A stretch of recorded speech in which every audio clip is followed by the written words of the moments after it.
Ladies and gentlemen, this is further confirmation that President Trump runs the GOP, to the dismay of the New York Times and wonderful, morally superior liberal Democrats who just want what's best for the Republican Party. You see this astonishment that Republicans would gravitate towards somebody who generates enthusiasm, who has a foreign policy that achieved tremendous accomplishments. People are not afraid of Putin. This is not something that galvanizes voters with any critical thinking skills. Nobody cares about Russia influencing 2016, which is what that's the foreign policy of Democrats. They've spent 4 years obsessing over Putin and Russian Facebook ads. The Berlin Wall fell in 1989. Since then, and even before then, really, even several years before then, but since then, Americans haven't feared Russia. Democrats failed miserably in 2016. They cheated Bernie Sanders. Then they focused only on Russia. They tried to set up and frame President Trump with a dossier Clinton purchased and intelligence reports that claimed only moderate to high confidence, nothing with certainty. Then fast forward 4 years and Democrats are outraged and stunned that Trump would claim and make baseless claims when they made baseless claims for 4 years. And they called him illegitimate. But here, Trump blasts Senator Mitch McConnell at Mar-a-Lago dinner. You have President Trump who presided over the Abraham Accords. That is a greater accomplishment than anything President Obama did in 8 years. President Obama presided over the destruction of a country, Libya, in a failed NATO intervention, causing that country to become a failed state, with sorrow and chaos and human beings being bought and sold in that country because of President Obama and Biden and Clinton's foreign policy. Nothing Trump has ever done can even come close to that in terms of a catastrophic disaster. But then again, you're talking about 24/7 negative media coverage against Trump. So people don't really care about failed NATO interventions led by President Obama, the Nobel Peace Prize winning president. Trump was the first president to step foot in North Korea to begin détente between North and South Korea. President Moon Jae-in told Biden's administration to continue Trump's foreign policy, and years back said that Trump deserved the Nobel Peace Prize. You might not like him, but he presided over, or let's say a person who stumbles upon this video might not like President Trump, but you cannot say that he didn't preside over great things. He negotiated a deal to remove Americans from never-ending counterinsurgency conflicts on May 1st, 2021. We owe the men and women of this country, of the United States military, we owe them better than what Biden and President Obama and Bush and Cheney and Rumsfeld, what they presided over, which was an era of never-ending conflict and counterinsurgency quagmires. We learned the lessons of Vietnam. We should have remembered those lessons. The French and the Russians learned the same types of lessons as well. So on May 1st, 2021, that's a date that Trump negotiated to withdraw Americans. Why am I going through this? Because he runs the Republican Party. He did great things in terms of foreign policy. We had record low unemployment throughout most of his tenure, or at least half of his tenure. But the New York Times, Trump lashes his enemies anew as GOP dances around his presence. This is the New York Times. Hit subscribe to this channel right now. This is an important segment. And to my viewers around the world, thank you for watching. Thank you for watching this channel. And please, please, please hit subscribe. Tell your friends about this channel. A gathering of Republican leaders and top donors in Florida this weekend is less a reset of priorities and more a reminder of the tensions that Donald J. Trump instills in his party. This is hilarious. This is hilarious. Why? Because has nothing to do with tensions within President Trump's political party or within the GOP. The Republicans have nobody else but President Trump because nobody else would have presided over his achievements. He was able to do great things, renegotiating the NAFTA into the USMCA. Instead of the TPP, he engaged in tariffs. These are things that, by the way, Bernie Sanders ran on. Okay? These are things that I mean, we had record low unemployment throughout I think half of his tenure. Around half of his tenure. Things were doing we were doing very well as a country. The pandemic was not Trump's fault. If you blame President Trump and any missteps, of course there were missteps, but if you blame President Trump, then you are completely ignorant to all the failures of people like Andrew Cuomo, who Trump did not tell any Democrat, including Cuomo in New York, to do anything. They presided over, and God bless the people of New York and New Jersey. Phil Murphy and Andrew Cuomo presided over an absolute unmitigated disaster. And the people of New York and New Jersey deserve a lot better than Andrew Cuomo and Phil Murphy. That's not Trump's fault, though. New York's governor put infected people into elderly care facilities. Okay? They're investigating Whitmer in Michigan for the same type of thing, the GOP in Michigan. And Phil Murphy is being looked at and investigated also in New Jersey for the same type of thing. You have Wolf and Newsom in Pennsylvania and California. So you have 5 Democrats who have elderly care facilities, controversies associated with putting infected people in elderly care facilities, and like hush money in Michigan and all these bizarre things. The New York governor gives immunity to these elderly care facilities. For what? Immunity? Could you imagine what it must have been like for families in New York? Even the Democrats in New York have had enough of this governor. Could you imagine what it must have been like not to be able to visit a loved one?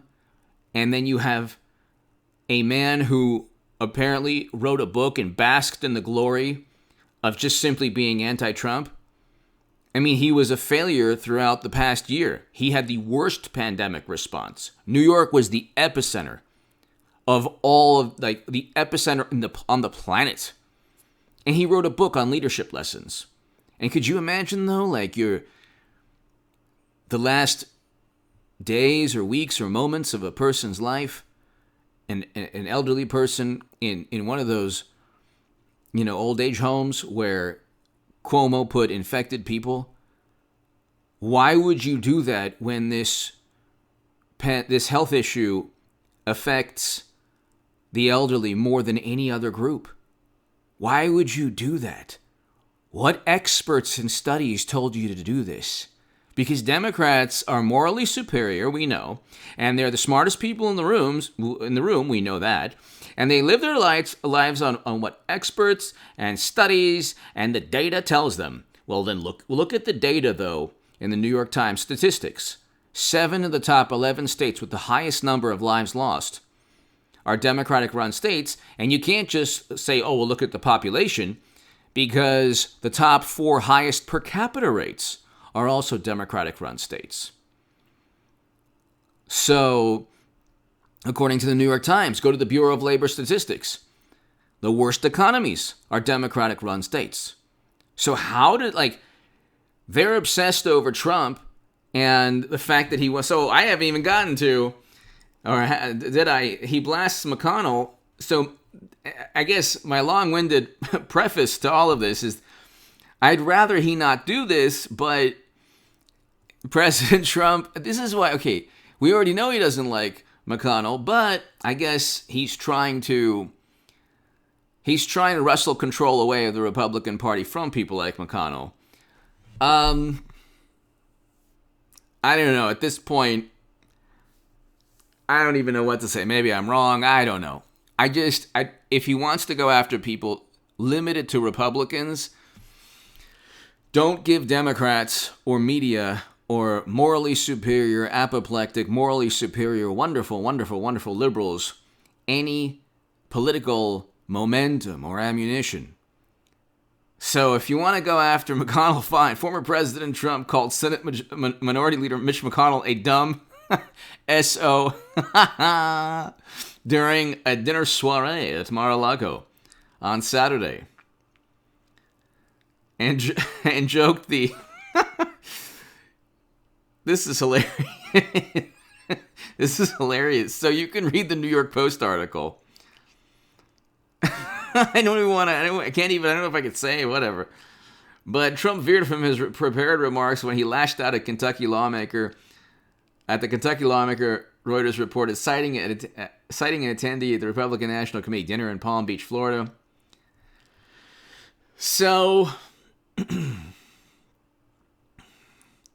Trump said he recently told Pence that he was still disappointed for him not intervening to stop the congressional. Okay, so what President Trump,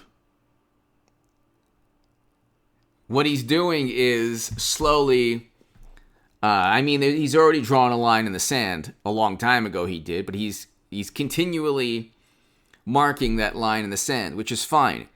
Limited to Republicans. If a Hollywood celebrity goes after Trump, he should just simply ignore that. He should just simply ignore that because Democrats are now forced to realize that Biden is a horrendous president. He's a horrendous president. You have a crisis taking place right now, a humanitarian crisis, worse than at any point in President Trump's administration. You have facilities that AOC likened to a historical time period she should never again talk about, where Yad Vashem in Jerusalem refuted her distorted historical claims. I wrote an op-ed about that in the Jerusalem Post. Read it on hagoodman.com. She should never again, ever try to equate a certain time period with what's taking place down at the border.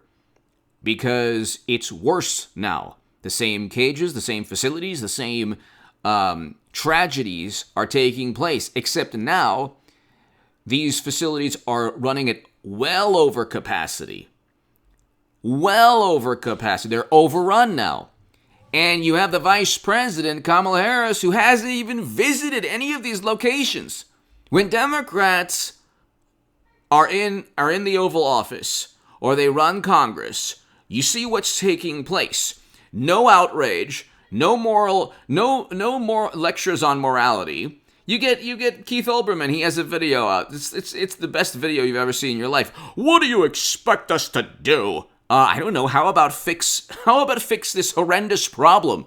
You told you were standing on this soapbox of moral virtue when President Trump was presiding over less of a tragedy. Now, I was against family separations. That's horrendous. But that's taking place right now.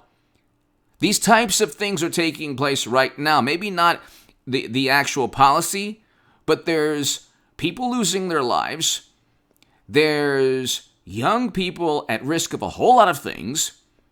And you might not have exactly that because the policy, President Trump ended that policy, but you could have a policy from President Obama's administration pertaining to a Senate report and a Senate panel that I can't even talk about. That was even worse, even more atrocious. There's a lot of things going on that media isn't covering, and Democrats aren't pontificating and judging and condemning because they don't care about morality. They care about feeling morally superior and claiming that they're morally superior. What's taking place now is worse than at any point in President Trump's administration. But you don't hear the outrage. You don't get the same concern from Democrats because it's not there's no political utility in it. You haven't even, Biden and Vice President Harris haven't even visited. So it's like, Democrats are pretty in your face when it comes to things like, their hypocrisy is right in your face. Yeah, we don't care now. Oh, okay. But you cared before. Oh, so no more pictures with AOC in front of a chain-linked fence. Oh, that's right. Because, you never really cared. You just wanted to use the suffering of people just to gain political points. Ah, okay, so you run only by public relations. Gotcha. Okay, so that's how Democrats run. Okay, and let's not even get to the no Green New Deal, no Medicare for all, no universal basic income. Where's the immigration plan? Where's the immigration plan? They're now focusing on Georgia's voting bill. It's like it's a pretty benign bill if you actually read it. If you don't read it, then it's a problem. But if you read it, it's like, okay, yeah, you have to prove you live in a certain address to get a mail-in. Oh my God. Oh my God. You have to show ID. Everyone has ID. It's a bigoted mentality to say that certain groups don't have ID. Why would you even say that? But then again, morally superior liberals live in their own universe. We're actually prejudice, like I don't even want to get into it. You're talking about people who are so condescending in their attempts at being morally superior that they actually are prejudice. It's a very bizarre phenomenon that we see. But anyway, you have people like picking up votes in drop boxes within the Georgia bill that actually work for the state. Oh my God. Instead of 6 months to get an absentee, you have 3 months. Oh my God. The Major League Baseball has to take a stand. They definitely don't take a stand when Bernie Sanders was cheated. And 200,000 people were removed from the voting rolls in New York. Because Democrats, they love to restrict votes when it suits them. And the primary last year, they had 4 primaries in person. At the height of the pandemic, you're talking about hypocrites. So, the Georgia bill was addressing pandemic protocol that needs to be addressed. So, the Republicans or the Democrats don't take advantage. And also, African American and black voters voted more so for President Trump. Asian American voters, Latino voters, people of color voted in higher percentages for President Trump than in 2016. And according to Newsweek, he got the greatest percentage of the non-white vote of any Republican in 60 years. So the Georgia voting law is not trying to target, or it wouldn't make sense for Republicans to target one group when the group actually voted more so for President Trump than in 2016. It's people who look like Brian Kemp, according to the numbers and the polls and the data, the quote-unquote data. It's people who look like Biden and Hunter Biden and Brian Kemp. And pretty much most of the people writing in liberal publications, it's people that look like Brian Kemp that didn't vote for Biden. That didn't vote for Trump by 5 to 6 points. Okay? Anyway, give me your thoughts below. Trump runs the Republican Party because he accomplished a number of great things. And Bush, Cheney, and Rumsfeld, they were a nightmare. They were the worst. They were worse than anything Democrats have done. They got away with what they did because Democrats helped them. So I shouldn't say that exactly. But it's interesting. I know, there are so many people who are ignorant of history who say, I opposed Bush and Cheney and Rumsfeld. Yeah, who'd you vote for in 2016? Clinton. Oh, okay. You know she voted for Iraq and Bush, Cheney, and Rumsfeld's foreign policy. You know that, right? Yeah, and I voted for Biden. Oh, well, he voted for, both of them voted for Bush, Cheney, and Rumsfeld's foreign policy and a failed NATO intervention. You know that, right?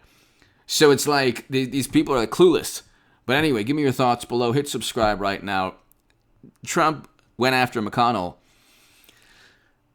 McConnell didn't back him. Completely messed up and dropped the ball on the stimulus.